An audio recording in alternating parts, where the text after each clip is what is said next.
پر عبادت کرو اور عبادت بھی پورے شریر کی کرو.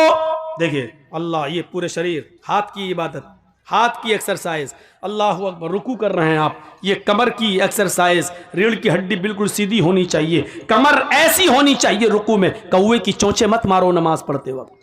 بہت سے لوگوں کو آپ نے دیکھا ہوگا قل اللہ احد اللہ صمد لم یلد ولم یولد ولم یکن له کفوا احد اللہ اکبر سبحان ربی العظیم سبحان ربی العظیم سبحان اللہ اکبر کوے کی چونچے مار کے بھاگ رہے ہیں نہ کمر سیدھی نہ قیام صحیح. تو آپ پہلے رکوع میں جائیں اور یہ انگلیاں کھلی رہیں یہ رکوع سیکھو. نمازیں تو بہت پڑھی ہوں گی سیکھو یہ انگلیاں کھلی ہوں مضبوط طریقے سے گھٹنا پکڑو ہاتھ ٹائٹ کرو سیدھے اور کمر بالکل سیدھی. اس کے بعد پڑھو سبحان رب العظیم سبحان رب العظیم ایسے نہیں سبحان ربی العظیم سبحان رب العظیم ایسے نہیں ایک ایک جملہ صاف ایک ایک لفظ صاف سبحان ربی العظیم ربی العظیم سبحان ربی العظیم سبحان ربی العظیم 3 بار 5 بار 7 بار کم سے کم 3 بار اس کو پڑھیے. لیکن کب اللہ اکبر سبحان اللہ تب تک کمر سیدھی پہلے پکڑو گھٹنا کمر سیدھی. جب آپ پوری طریقے سے جب رکوع میں چلے جائیں اور آپ کی کمر جب بالکل سیدھی ہو جائے اس کے بعد پڑھو سبحان ربی العظیم. کمر سیدھی کرنے میں بھی تھوڑا سا وقت لگے گا یا تو گئے اور جانے سے پہلے ہی شروع ہو جاتی سبحان ربی العظیم سبحان ربی العظیم ابھی پکڑا نہیں پوری طریقے سے سبحان ربی العظیم جب تک پکڑا تب تک 3 پورے ہو گئے سب اللہ لمن حمدہ اللہ اکبر ماری کوے کی چونچ ہو گئی 4 منٹ میں 4 رکعت پڑھ کے نکل گئے. چلو یہ نماز پڑھ رہا تھا کہ چونچو کا مربع تھا یہ کیا تھا اور پھر کہتا کہ اللہ میری سنتا نہیں ہے اتنی نماز بھی پڑھ رہا ہوں.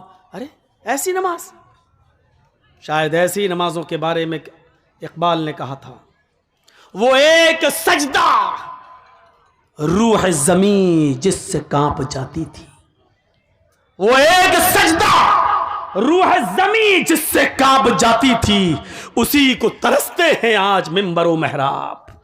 آج اس سجدے کی ضرورت ہے آدمی دونوں ہاتھ زمین پر رکھے ناک اپنی زمین پر رگڑے ماتھا اس کا زمین پر ہو. مولانا ابوالکلام آزاد نے کہا تھا کہاں چلی گئی تمہاری وہ نمازیں تمہارے وہ سجدے کہ جب تم سجدے میں اپنا سر رکھتے تھے اور بارشیں نہ ہوا کرتی تھیں قحط پڑا ہوتا تھا تم مسجدوں میں نماز کے لیے جاتے تھے اللہ سے دعا مانگنے کے لیے کہ اللہ بارش نہیں ہو رہی ہے لوگ بھوکے مر رہے ہیں فصلیں تباہ ہو جائیں گی. ایک سجدہ کرتے تھے اور اس سجدے میں جب رب کو پکارتے تھے تو ابھی سجدے سے سر نہیں اٹھتا تھا کہ چاروں طرف سے بادل چھا جاتا تھا. اور جب تک تم نماز پڑھ کے سلام پھیرتے تھے آسمان سے موسلا دار بارش ہونے لگتی تھی. کہاں چلی گئی وہ تمہاری نمازیں کہاں چلی گئی تمہاری وہ عبادتیں. آج تم سجدے میں جاتے ہو کہتے ہو اللہ میرا حال دیکھ اوپر سے آواز آتی ہے بندے اپنا نام اعمال دیکھ. ایک ہماری بھی نمازیں ہیں ادھر بھی سجدہ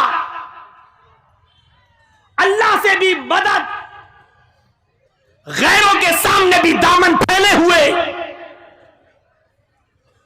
کہاں سے صدا سنیں جو میں سر بسجدہ ہوا زمین پر تو آسمان سے آنے لگی یہ ندا. جو میں سر بسجدہ ہوا زمین پر تو آسمان سے آنے لگی یہ ندا. تیرا دل تو ہے صنم آشنا تجھے کیا ملے گا نماز میں اور میرے بندے تجھے نماز میں کیا ملے گا تیرا دل لگا ہی نہیں ہے تو نے رب کو معبود سمجھا ہی نہیں ہے تو نے اللہ کو مشکل کشا جانا ہی نہیں ہے تو نے رب کو حاجت روا مانا ہی نہیں ہے. نماز اس لیے پڑھ رہا ہے کہ تیرے باپ دادا پڑھتے آئے ہیں. ارے نماز تو ساری مشکلوں کا حل تھا. نماز کے لیے تو حکم ہے نماز کے لیے تو یہ حکم ہے کہ آئے میرے بندو صبر میں صبر اور نماز کے ذریعے تم اللہ سے مدد مانگو. یا ایھا الذین آمنوا استعینوا